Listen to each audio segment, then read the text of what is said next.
the Lieutenant Colonel Ralph Peters. Colonel Peters, always good to see you, and thank you for coming on. I know I'm starting kind of worst case and working our way back, but if they do go forward with that test, that's the threat from the foreign minister, how would the president respond?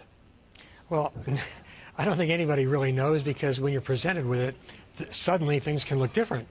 But an atmospheric hydrogen bomb test anywhere in the Pacific would be an order of magnitude greater threat-wise. It would tell us that their program has really leapt forward. Of course, depending on where it was detonated, you got the possible radiation in the atmosphere carried by the winds.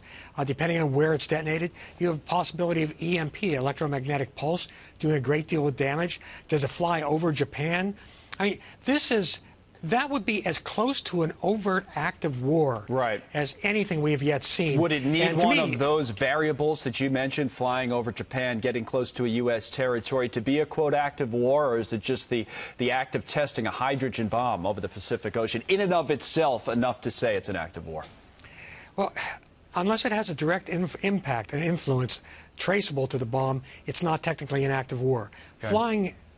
If you fly armed fighter planes over Japan's airspace, it's an act of war. But we're vague on missiles. If a missile outside of the Earth's atmosphere goes over, well, then we don't really know. So North Korea plays this very well under the terms of international law. But they need to be careful, because the North Koreans have been used to bluffing us and getting their way, and us never responding for the last quarter century.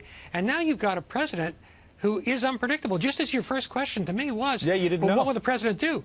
I'm not sure he knows, because, again, you wait till the event. The event tells you how to act. And one of the options, I guess, I mean, there's been talk about it, that maybe we shoot one of these missiles down at some point. Are we getting close to that point, where if there is another missile test, there's a shoot down of the missile? Well, if the missile were on a trajectory to harm U.S. territory or our allies, we would make every effort to shoot it down. If it's headed to the middle of nowhere, it makes more sense for us to actually track it, read the telemetry, the technical aspects of it, to know how far they've perfected their missile technology. Plus, there's actually a psychological component. If it's headed to the middle of nowhere, and we try to shoot it down, and it's a public failure, that strongly encourages Kim Jong-un, because our missile defenses have made enormous improvements, but they're not yet infallible, which is one more argument why, if China doesn't live up to its global responsibilities, if China doesn't step up, if China doesn't crack down brutally hard on North Korea's economy, mercilessly hard, this is going to end in war. Well, you know, if they do, though, and I said I would start worst case and work our way back, and I think we've gotten to that point now. If they do, we could be in a pretty good situation if you take the glass half full version of what happened yesterday, and the president talking especially about the Chinese central bank getting involved. And if the Chinese follow through on what we think they're going to do, we don't officially know what they will do, but if I know it's a big if, but if they follow through, that could be what we need, right? Well, if they follow through. I know. There were two really encouraging things that happened within the last 48 hours. One, within the last 24 hours, Kim lashed out. The North Koreans lashed out at China. That's new. That suggests that they're starting to feel some real pain. The other thing was this still unofficial announcement that the Central Bank of China will push all the other Chinese banks to stop dealing with North Korea.